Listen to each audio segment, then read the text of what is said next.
ರಾಜಧಾನಿ ಬೆಂಗಳೂರಿಗೆ ಬರುವ ಪ್ರಮುಖ ರೈಲ್ವೆ ಯೋಜನೆಗಳನ್ನು ತುಮಕೂರಿಗೂ ತರುವ ಚಿಂತನೆ ಇದೆ ಎಂದು ರೈಲ್ವೆ ಖಾತೆ ರಾಜ್ಯ ಸಚಿವ ವಿ ಸೋಮಣ್ಣ ತುಮಕೂರಿನಲ್ಲಿಂದು ಹೇಳಿದ್ದಾರೆ. ಬೆಂಗಳೂರು ರಾಮದುರ್ಗ ತುಮಕೂರು ಹಾಗೂ ತುಮಕೂರು ಚಿತ್ರದುರ್ಗ ದಾವಣಗೆರೆ ರೈಲು ಮಾರ್ಗದ ಯೋಜನೆಯನ್ನು 2026ಕ್ಕೆ ಸಾರ್ವಜನಿಕ ಸೇವೆಗೆ ಮುಕ್ತಗೊಳಿಸುವ ನಿಟ್ಟಿನಲ್ಲಿ ಎಲ್ಲ ಪ್ರಯತ್ನ ಮಾಡಲಾಗುವುದು ಎಂದರು. ಜೋಡಿ ರೈಲು ಮಾರ್ಗಕ್ಕೆ ಹೊಸ ವ್ಯವಸ್ಥೆ ಕಲ್ಪಿಸಲು ಉದ್ದೇಶಿಸಲಾಗಿದೆ. ಈ ಸಂಬಂಧ ರೈಲ್ವೆ ಸಚಿವ ಅಶ್ವಿನಿ ವೈಷ್ಣವ್ ಅವರನ್ನು ಭೇಟಿ ಮಾಡಿ ಸಮಾಲೋಚನೆ ನಡೆಸಲಾಗುವುದು. ಜೊತೆಗೆ ರೈಲ್ವೆ ಮೇಲ್ಸೇತುವೆ, ಕೆಳ ಸೇತುವೆಗಳ ಕಾಮಗಾರಿಗಳಿಗೆ ಈ ವರ್ಷವೇ ಟೆಂಡರ್ ಕರೆಯಲಾಗುವುದು ಎಂದು ಹೇಳಿದರು.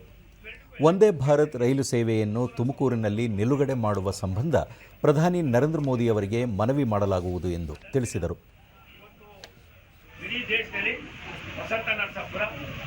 ನಮ್ಮ ಏನಂತ ದಾಬಸ್ಪೇಟೆ ಶಿರಾ ಈ ಮೂರು ಕೈಗಾರಿಕಾ ಪ್ರದೇಶಗಳು ಸೌತ್ ಈಸ್ಟ್ ಏಷ್ಯಾದಲ್ಲೇ ನಂಬರ್ 1 ಆಗ್ತಾ ಇದೆ.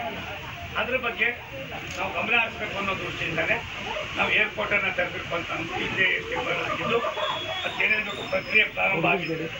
ಇವಾಗ ಇದಕ್ಕಿದ್ದಂಗೆ ತಮಿಳುನಾಡಿನವರು ನಾವು ಏರ್ಪೋರ್ಟನ್ನು ಮಾಡ್ತೀವಂತ ಅಂದ್ಬಿಟ್ಟು ನಾನೇ ಕೊಟ್ಟಿದ್ದಾರೆ.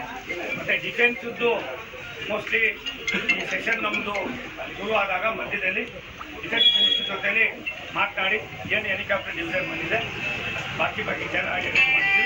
ಅದರಲ್ಲೂ ಕೂಡ ಒಂದಷ್ಟು ಸಹಾಯಕತೆ ಕೊಡ್ತಕ್ಕಂಥದ್ದು ಮಾಡಿ